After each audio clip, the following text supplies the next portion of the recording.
Well, I have a lot of goals. I think, someday I'd like to make a blimp. Well, I have a lot of crazy ideas. I think most airship people do. That maybe to make one that could fly overseas. Overseas, like autonomous, like from one. The idea that I really like would be a jet-stream-surfing blimp. Yes. Okay, so for that to work, so the advantage is it would be very fast. It would go 120, I suppose, kilometers an hour, thereabouts. Ground speed, not airspeed. Airspeed would be very low, but it could only go in one direction. It could only go east, right? Yeah, east, yeah. And I think it would be difficult. It's a crazy idea, it might never work. But if it did work, I think that could be very useful. Yes. Because they can go back empty. I know. Yes. Well, so, okay. The problem is persons going in the other direction. Let's say... sorry? Yeah, okay. So consider, you were taking cargo from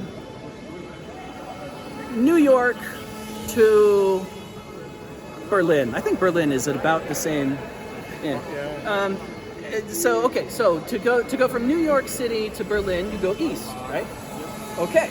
Now you have to go back to New York City. You go east all the way around the world. Yeah. And if you do the math, you find that's faster. You can go from Berlin all the way to New York City in about 6 days if you travel east. If you try to travel west, you'll probably never make it because it's not. Yeah. The airspeed is not high enough. But yeah, and so the nice thing about that is that you don't really need much thrust in theory. You can just drift for the most part. You have to be able to control it. You have to be able to control your direction, and you would need a computer you would need to plot your course very carefully with a jet stream map. You need a good weather weather report. Yes, right. But they do have. They're very good at predicting the jet stream because the commercial airlines use it. So there are very detailed jet stream maps. There's also like some money behind. Yeah.